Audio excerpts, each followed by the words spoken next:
സംസ്ഥാനത്തെ ഉറ്റുനോക്കിയ 3 തദ്ദേശ വാർഡുകളിലെ ഉപതെരഞ്ഞെടുപ്പ് ഫലം പുറത്തു വരുമ്പോൾ കേരള രാഷ്ട്രീയത്തിൽ UDFന്റെ ശക്തമായ തിരിച്ചുവരവാണ് ദൃശ്യമാകുന്നത്. വോട്ടെണ്ണൽ പൂർത്തിയായപ്പോൾ വിഴിഞ്ഞവും പായുംപാടവും തൂത്തുവാരി UDF തങ്ങളുടെ കരുത്തറിയിച്ചു. LDFന് ഒരു സീറ്റിൽ വിജയിക്കാനായപ്പോൾ തിരുവനന്തപുരം കോർപ്പറേഷൻ ഭരണം ലക്ഷ്യമിട്ട് BJPക്ക് നേരിടേണ്ടി വന്നത് കനത്ത തിരിച്ചടിയാണ്.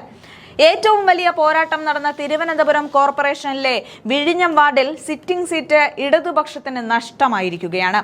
കോൺഗ്രസ് സ്ഥാനാർത്ഥി KH സുധീർ ഖാൻ 83 വോട്ടിന്റെ ഭൂരിപക്ഷത്തിൽ ഇവിടെ വിജയക്കൊടി പാറിച്ചു. 2902 വോട്ടാണ് സുധീർ ഖാൻ നേടിയത്.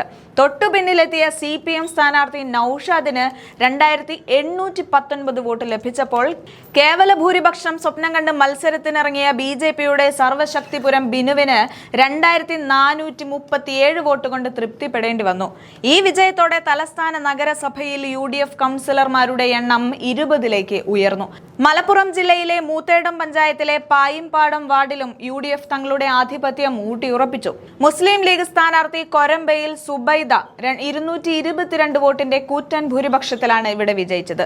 സുബൈദ 501 വോട്ട് നേടിയപ്പോൾ LDF സ്ഥാനാർത്ഥിക്ക് 279 വോട്ട് മാത്രമാണ് ലഭിച്ചത്.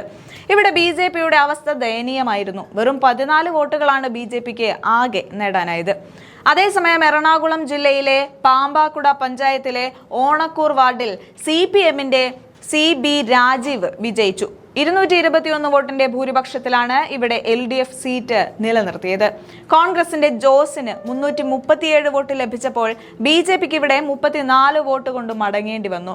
കൊല്ലം, കൊച്ചി, തൃശൂർ, കണ്ണൂർ എന്നിവിടങ്ങളിലെ മിന്നും വിജയങ്ങൾക്ക് പിന്നാലെ തിരുവനന്തപുരത്തും വൻ മുന്നേറ്റം നടത്താനായത് വരാനിരിക്കുന്ന നിയമസഭാ തെരഞ്ഞെടുപ്പിനുള്ള ഊർജമായാണ് UDF കാണുന്നത്. K മുരളീധരന്റെയും ശബരിനാഥിന്റെയും നേതൃത്വത്തിലുള്ള ചിട്ടയായ പ്രവർത്തനമാണ് തലസ്ഥാനത്ത് സീറ്റുകൾ വർദ്ധിപ്പിക്കാൻ സഹായിച്ചതെന്ന് കോൺഗ്രസ് നേതൃത്വം വിലയിരുത്തുന്നുണ്ട്. കോർപ്പറേഷൻ ഭരണം ഭദ്രമാക്കാൻ വിഴിഞ്ഞം വിജയം അനിവാര്യമായിരുന്ന BJPക്ക് വോട്ടർമാർ നൽകിയ ഈ മറുപടി രാഷ്ട്രീയ കേരളത്തിൽ പുതിയ ചർച്ചകൾക്ക് വഴി തുറക്കുമെന്നത് ഉറപ്പാണ്. മിഷൻ 110ലേക്ക് ഇറങ്ങിത്തിരിക്കുന്ന LDFനെയും അമിത്ഷായെയും മോദിയെയും വരെ കൊണ്ടുവന്നുകൊണ്ട് കേരളത്തിൽ വലിയ തരംഗം സൃഷ്ടിക്കാൻ ഒരുങ്ങിയ BJPക്കും കനത്ത തിരിച്ചടിയാണ് ഇപ്പോൾ കിട്ടിയിരിക്കുന്നത്.